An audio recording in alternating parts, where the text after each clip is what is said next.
Mikuha og atensyon sa publiko ang Malacao boy nga estudyante nga nagkabayo padulong sa usa ka tulunghaan sa General Santos City. Ang maong pagkabayo do na matud pay tumong.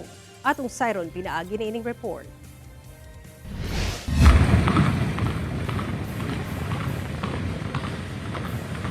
Daw nahimong instant hari sa kadalanan kining brown nga kabayo nga gisakyan sa usa ka estudyante samtang gibaybay ang kadalanan sa General Santos City. Ang maong eksena gikalingawan sa mga nanakay ug sakyanan nga ng labay ug mga residente. Saysay sa maong nagmalakaw boy nga BS Agriculture student nga si John Jeric Arcebal. Wala kuno siya magdahom nga magkabayo siya sa kalsada gikan sa ilang agriculture campus padulong sa laing campus sab niini sa Barangay Lagaw. Nangutana man gud daw ang tagdumala sa maong pribadong tunghaan kung kinsa ang kahibalo mga bayo ug siya ang gitudlo. Misugot ra kuno siya sanglit duna na siya kaalam niini. Busa gipakabayo kini sa inatimang kabayo sa tunghaan nga ginganlan nga Arthur. Buot ko nung ipakita sa tunghaan nga usa ka tradisyonal nga pamaagi sa transportation niadtong unang panahon nga mamahimong magamit karong panahona taliwala sa nagkataas nga presyo sa lana.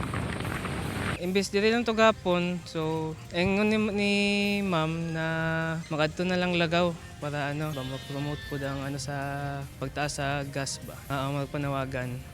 Back to traditional ta. Og naiway nga makasulod ka eskwelahan, pwede na kamo magkabayo. Atol matud pa sa pagkabayo, gisiguro ni John Jeric nga dili malisang ang maong kabayo. Pananaw sa uban kusog pero kato nga dagan hinay lang jud siya kay isa pod na kay ginampingan po na ang tiil nila kay syempre sa semento magasgas yun eh. Kumukalbaan mo siya ipatagilid na ko siya. May lang ganin isunod siya.